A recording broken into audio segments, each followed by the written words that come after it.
सभी, उम्मीद कर रहा हूँ कि सब मस्त होंगे और अपनी पढ़ाई कर रहे होंगे। तो आज हम लोग मिले हैं क्लास 9 के फिजिक्स के चैप्टर चल रहा था वर्क और एनर्जी के, आगे पढ़ेंगे इसमें। और अभी तक हम लोगों ने वर्क के बारे में पूरा पढ़ लिया था कि वर्क होता क्या है, वर्कडन होता क्या है, वर्कडन का फॉर्मूला क्या होता है, वर्कडन कितने टाइप का, उसका नेचर क्या क्या हो सकता है, positive work done, negative work done, zero work done, ये सब हम लोगों ने इसके बारे में पढ़ लिया। ठीक, मैं आपको जल्दी से रिकैप करा देता हूँ कि अभी तक हम लोगों ने वर्कडन का एक फॉर्मूला पढ़ा था, जिसको हम लोगों ने कहा था W = में F × में S। हमने कहा था F × में S लिखें या F × में X लिखें, बात एक ही होने वाली है, क्योंकि S यहाँ पर डिस्प्लेसमेंट होता है। कभी कभी हम लोग डिस्प्लेसमेंट को X से भी डिस्प्लेस करके दिखाते हैं इस वजह से। फिर हमने बताया इसकी यूनिट क्या होती है, तो हमने बताया इसकी यूनिट होती है फोर्स और ये होता है न्यूटन। नॉर्मल यूनिट तो फोर्स और न्यूटन होती है, बट इसकी एक यूनिट और होती है जिसको हम लोगों ने जूल्स कहा था। क्या कहा था? जूल कहा था। ठीक है, यहाँ तक हम लोग बात करी थी। हम लोगों ने कहा था पॉजिटिव वर्कडन होता है, नेगेटिव वर्कडन होता है, जीरो वर्कडन होता है। इसके बारे में चर्चा कर। आज की कहानी इसके थोड़ा सा और आगे है, इससे आगे की बात करेंगे। इसके आगे की बात करेंगे तो चैप्टर अब पहुंचता है आपका एनर्जी के पास। किसके पास पहुंचता है? एनर्जी के पास। ठीक है, अब एनर्जी की पढ़ेंगे। ठीक, तो मैं आपसे कहूं कि मैं एक घर के 4 चक्कर लगा सकता हूं और मैंने घर के 4 चक्कर लगा लिए, इन दोनों शब्दों में दोनों बहुत फर्क है। कि मेरी कैपेसिटी है कि मैं घर के 4 चक्कर लगा लिए, मैं लगा सकता हूं, लेकिन मैंने लगा लिए, ये मेरा वर्क है। तो कहीं ना कहीं वर्क और एनर्जी दोनों आपस में रिलेट करते हैं। इसी वजह से कहा जाता है कि work, the capacity to do the work, the capacity to do the work is called energy, is called energy. कि कार्य करने की क्षमता को ही ऊर्जा कहा जाता है हिंदी में बोले तो। The capacity to do the work is called energy, कि आपने कितना काम कर लिया, ऐसे कहते हैं एनर्जी। अब एनर्जी बहुत प्रकार की हो सकती है। एग्जांपल के तौर पे हमारे पास हो सकता है लाइट एनर्जी, ऊर्जा और लाइट एनर्जी, साउंड एनर्जी, ध्वनि की जो एनर्जी होती है, और मैकेनिकल एनर्जी। ठीक है, अब मैकेनिकल एनर्जी के बेटा 2 प्रकार होते हैं। इसको हम लोग कहते हैं काइनेटिक एनर्जी और पोटेंशियल, काइनेटिक और पोटेंशियल। ठीक है, बहुत प्रकार की एनर्जी हो सकती है। इतनी प्रकार की एनर्जी हो सकती है कि व्हाइट बोर्ड पर भी कम पड़ जाएंगे। थर्मल एनर्जी में तो एनर्जी, बहुत सारी एनर्जी हो सकती है। ठीक है, तो अभी तक हम लोगों ने जाना है कि एनर्जी क्या है, तो capacity to do the work is called energy. अब बात करते हैं एनर्जी कैसी क्वांटिटी है, तो ये बेटा सेम एज वर्क है, स्केलर क्वांटिटी। कैसी है? स्केलर, क्योंकि एनर्जी कहीं ना कहीं वर्क है, स्केलर क्वांटिटी है, सेम एज, यहाँ पर आगे लिख भी सकते हैं, सेम एज वर्क। और मैंने कहा अगर ये वर्क है तो पूरी तरीके से इसकी यूनिट भी सेम होगी, न्यूटन मीटर होगी। क्या होगी? न्यूटन मीटर होगी। और क्या हो सकती है इसकी यूनिट? जूल। क्या होगी? जूल। न्यूटन मीटर इसको ना लिख करके हम सीधा जूल लिखते हैं। इसकी यूनिट क्या होगी? जूल। इसकी यूनिट क्या होगी? जूल। ठीक, हम लोगों को जो इस पूरे चैप्टर में सबसे ज्यादा 2 एनर्जीज के बारे में पढ़ना है, एक वो है काइनेटिक और एक है पोटेंशियल। तो अभी तक हम लोगों ने जाना कि एनर्जी क्या है, the capacity to do the work, कार्य करने की क्षमता को ही ऊर्जा कहा जाता है। ठीक है, अब मैंने कहा कि मैं 4 रोटी खा सकता हूँ, ये मेरी कैपेसिटी है। मैंने 4 रोटियां खा ली, ये मेरी काम हो गया। समझ पाने में बात को? तो एनर्जी, तो the energy to capacity to do the energy is called, the capacity to do the work is called energy. हम लोग बात करेंगे मैकेनिकल एनर्जी के। तो ऐसी एनर्जी जो मैकेनिकली होती हो, मैकेनिकली मतलब ऐसी एनर्जी जो मैकेनिकल मीन्स से होती हो, उसको कहते हैं मैकेनिकल एनर्जी। क्या कहते हैं? Mechanical energy. हेडिंग लगाएंगे किताब में मैकेनिकल एनर्जी का, mechanical energy, the energy due to mechanical means, energy due to mechanical means is called mechanical energy, is called mechanical energy. मतलब ऐसी एनर्जी जो मैकेनिकली होती हो, किसी के चलने से, किसी के आने से, किसी के जाने से, उस एनर्जी को कहते हैं मैकेनिकल एनर्जी। और वो 2 प्रकार की होती है, एक होती है काइनेटिक एनर्जी और एक होती है पोटेंशियल एनर्जी। एक होती है काइनेटिक एनर्जी और एक होती है पोटेंशियल एनर्जी। ठीक, पहली और ये दूसरी। ठीक है, अब हम लोग बात करेंगे काइनेटिक एनर्जी क्या होती है, उसके बारे में चर्चा करेंगे और आगे बढ़ेंगे। उसका फॉर्मूला जानेंगे, उसकी डेरिवेशन जानेंगे कैसे क्या हो सकती है। तो हेडिंग लगाएंगे बुक में, कॉपियों में अपनी पास, क्या लगाएंगे बेटा? Kinetic energy. काइनेटिक एनर्जी कैसी एनर्जी है बेटा? कि ऐसी एनर्जी जो बॉडी के मोशन से आती हो, एक ऐसी एनर्जी जो बॉडी के मोशन से आती हो, बॉडी पूरी बॉडी के मोशन से। जैसे अगर आप कमरे में बैठे हैं तो आपके कमरे में आसपास ऐसी कौन सी चीज है जो चल रही है, जो जिसमें काइनेटिक एनर्जी यूज हो रही है? तो ऐसी कोई भी चीज नहीं। जैसे आप कहेंगे सर पंखा, बेटा पंखा की पंखुड़ियां नाच रही, पूरा पंखा थोड़ी घूम रहा है। लेकिन अगर मैं ऐसे करके चलता हूँ, ये जो एनर्जी मैंने खर्चा करी है, जब मैं मोशन के दौरान, जब पूरी एक बॉडी यहाँ से वहां तक जाती है, उसको कहते हैं काइनेटिक एनर्जी। तो क्या लिखेंगे डिफिनेशन को? The energy due to causes of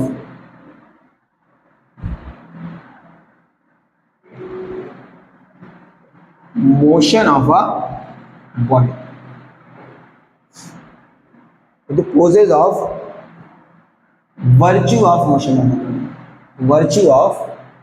motion of a body. ऐसी एनर्जी जो बॉडी मोशन में होती है, उस दौरान जो बॉडी एनर्जी खर्चा करती है, उस एनर्जी को कहा जाता है काइनेटिक एनर्जी। कैसे कहा जाता है? Kinetic energy. अब बात करें इसकी, अगर इसका एग्जांपल की, तो एग्जांपल में क्या हो सकता है? A moving car on the road. ये जो कार मूव कर रही है रोड पर, उसको कह सकते हैं बहुत सारे बॉल हिट बाय बैट्समैन। एक ऐसी बॉल जो एक बैट्समैन ने मारी हो, वो जो एनर्जी लग रही है, वो काइनेटिक एनर्जी। तो ये सब क्या हो गई? आपकी काइनेटिक एनर्जी। अगर बात करें इसके फार्मूले की, तो काइनेटिक एनर्जी बराबर होता है मुन्ना 1/2 मास इंटू में वेलोसिटी का स्क्वायर, मास इंटू में वेलोसिटी का स्क्वायर, मास इंटू में वेलोसिटी का स्क्वायर। ये इसका फार्मूला। अगर इसको शॉर्ट फॉर्म में लिखेंगे तो लिखेंगे काइनेटिक एनर्जी बराबर हाफ एम वी स्क्वायर। अगर इसकी यूनिट की बात करें तो हमने आपको बताया था पहले कि इसकी यूनिट जूल होती है। क्या होती है? जूल होती है। हम लोगों ने इसमें बात कर ली थी, क्योंकि ये वर्क की तरीके से काम करती है, तो ये स्केलर क्वांटिटी भी हो गई। ये क्या हो गई? स्केलर क्वांटिटी भी हो गई, क्योंकि ये भी सेम तरीके से वर्क है। अब आपसे ये थोड़ी पूछेगा कि आप इधर गए तब एनर्जी कितना खर्चा हुई, इधर गए तब एनर्जी कितना खर्चा हुई। भाई अगर इधर जाएंगे सेम डिस्टेंस कवर कर रहे हैं तो भी उतनी एनर्जी खर्चा होगी, और इधर जाएंगे तब भी सेम एनर्जी खर्चा होगी। इसीलिए एनर्जी को हमने क्या बोला? ये क्या है? Scalar quantity. क्या है? Scalar quantity. और इसकी क्या होती है? जूल होती है। और नोट पॉइंट यहां से ये लगाना है आपको, जो सबसे इंपॉर्टेंट पॉइंट है वो नोट पॉइंट ये है। नोट पॉइंट ये लगाएंगे कि kinetic energy can not be negative, कि काइनेटिक एनर्जी कभी भी नेगेटिव नहीं हो सकती।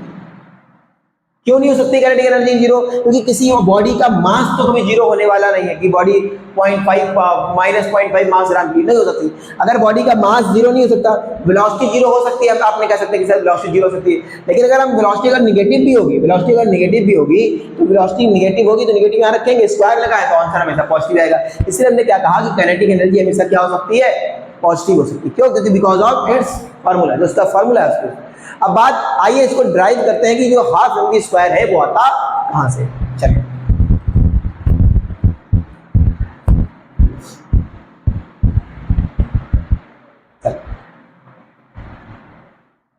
derive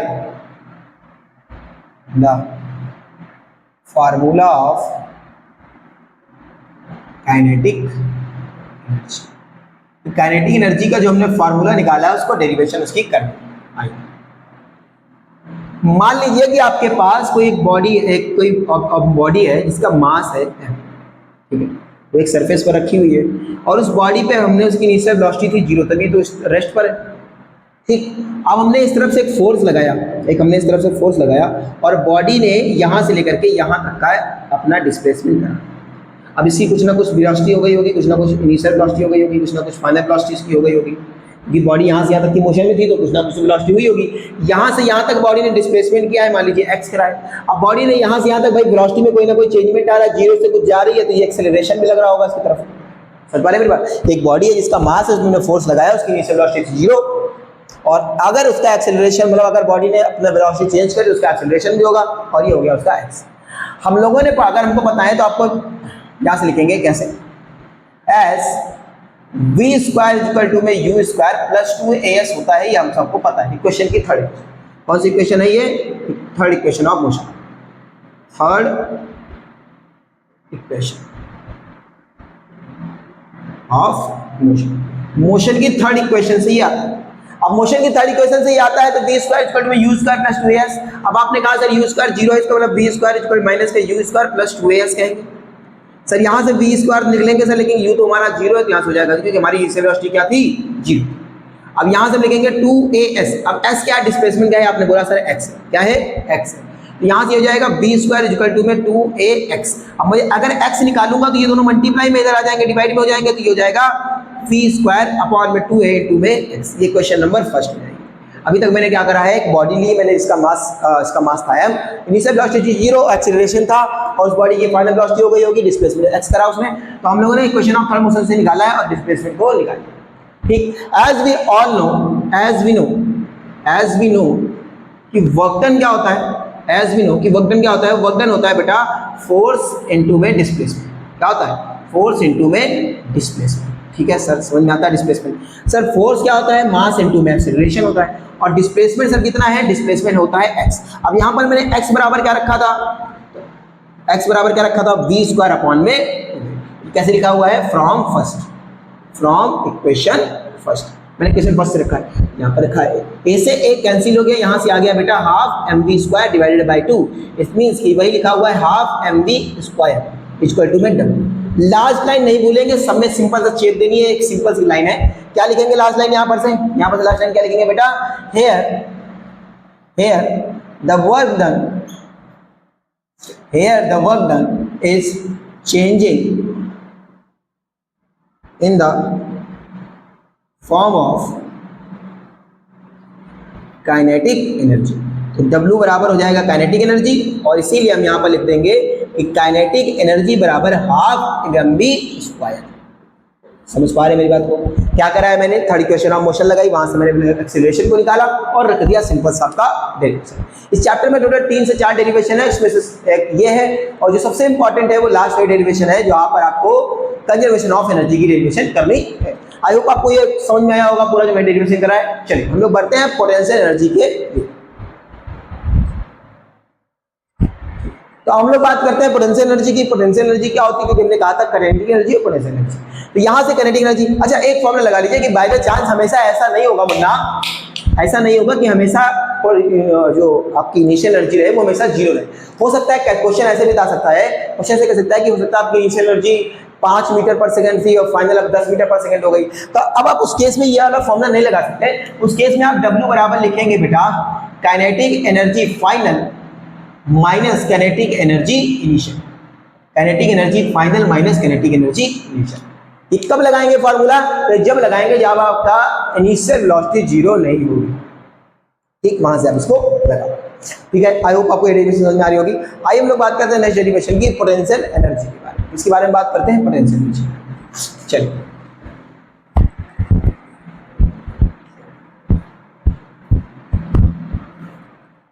तो हमारा अगला टॉपिक है पोटेंशियल एनर्जी। कहते हैं ना उसके पास बहुत क्षमता है, पोटेंशियल, उसके अंदर एक अच्छी पोटेंशियल है कि वो कुछ कर ना सकता अपनी लाइफ में, तो उसी को कहते हैं पोटेंशियल एनर्जी। जैसे मैंने इस पेन को, इस मार्कर को अपने हाथ में पकड़ रखा है, जब इस मार्कर को मैं छोड़ दूंगा तो उसके पास एक पोटेंशियल है, इसके पास एक एनर्जी है जिसकी वजह से नीचे आ पा रहा है। ठीक, इसके पास क्या है, एक एनर्जी है जिसकी वजह से नीचे आ पा रहा है। जैसे मेरे पास ये पेज है, ये क्या है, पेज है। अब मैं इस पेज को ऐसे करके मोड़ दूं और इस पेज को मैं ऐसे करके यहाँ से लेके जाऊं और ऐसे करके यहाँ से छोड़ूं, ये वो अगर वापस अपनी जगह पर आ जा रहा है, अगर वापस अपनी जगह पर आ जा रहा है, अगर ये अपनी जगह पर वापस से आ जा रहा है तो हम इसको क्या कहेंगे, इसके पास एक पोटेंशियल एनर्जी है। देखिए हर एक ऑब्जेक्ट में पोटेंशियल एनर्जी हो जरूरी नहीं, ठीक है, लेकिन अगर पोटेंशियल एनर्जी है तो होगी कैसे कैसे, या तो उसको शेप को चेंज करके होगी, या तो उसके साइज को चेंज करके हो सकती है, बस इन्हीं चीज़ों को चेंज करके हो सकती है। तो पोटेंशियल एनर्जी को आपकी किताब में और नाम दिया जा सकता है, इसका नाम होता है gravitational potential energy. Gravitational potential energy, कई किताबों में ग्रेविटेशनल पोटेंशियल एनर्जी लिखा हुआ है। जैसे यहाँ पर अब ये रखा हुआ है, अब मैं इसको छोड़ूंगा तो ग्रेविटी की वजह से तो नीचे आ रहा है, तो यहाँ पर जो पोटेंशियल एनर्जी लग रही है, जो एनर्जी लग रही है, उसको हमने नाम दिया है ग्रेविटेशनल पोटेंशियल एनर्जी। अब इसकी डिफिनीशन लिखेंगे तो क्या लिखेंगे, energy due to change in its shape और सच। ऐसी एनर्जी जो इसके शेप या इसके साइज को चेंज करके आती है, इसकी पोजीशन को चेंज करके आती है, शेप और साइज और इट्स पोजीशन, ये ऐसे लिख सकते हैं, और its position is called potential energy. क्या कहते हैं उसको? पोटेंशियल एनर्जी कहते हैं, मतलब क्षमता कहते हैं उसकी। क्या कहते हैं? क्षमता। ठीक। अब potential energy same as energy है, काइनेटिक एनर्जी के बराबर, सब कुछ सेम ही रहेगा। इसका जो फॉर्मूला होता है वो होता है mass into max, gravity into में एच, हाइट। ठीक है, क्या होता है? mgh। क्या होता है फॉर्मूला? mgh। ये भी सेम तरीके से स्केलर क्वांटिटी होगी, आप समझते हैं क्योंकि सब एनर्जी है, तो ये भी स्केलर क्वांटिटी होगी, इसकी यूनिट जूली होगी। ठीक। अब पोटेंशियल एनर्जी जीरो हो सकती है, लेकिन काइनेटिक एनर्जी अगर ऑब्जेक्ट मोशन में है तो काइनेटिक एनर्जी मेनली जीरो होती नहीं, ये निगेटिव नहीं हो सकती, जीरो तो हो सकती है, लेकिन ये निगेटिव, ये भी निगेटिव। आइए हम लोग बात करते हैं इसके डेरिवेशन की। ये फॉर्मूला आखिरकार आता कहां से? इसकी ड्राइव करते हैं, तो डेरिवेशन ऑफ पोटेंशियल एनर्जी, इस फॉर्मूले को ड्राइव करते हैं। ये फॉर्मूला कहां से आता है?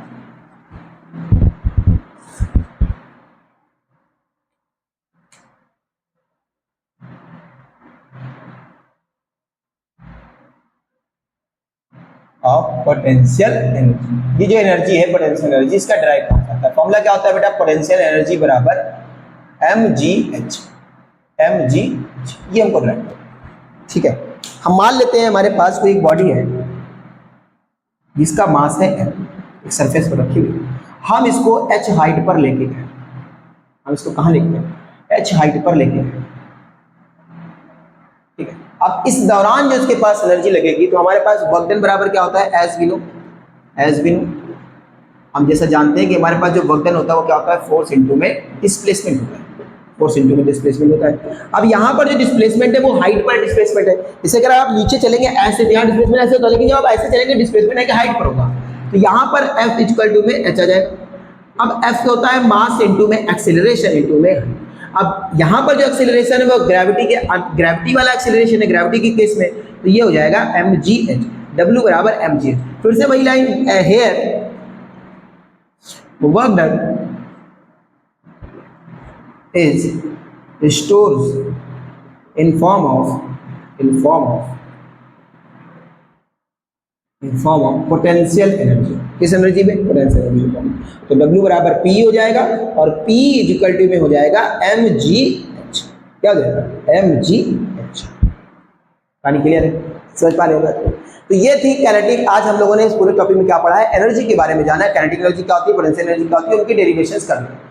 नेक्स्ट वीडियो में हम लोग बात करेंगे वर्क एनर्जी थ्योरम के बारे में कि वर्क एनर्जी थ्योरम क्या कहती है, और फिर हम लोग चलेंगे लास्ट वीडियो में करेंगे इस चैप्टर को एंड।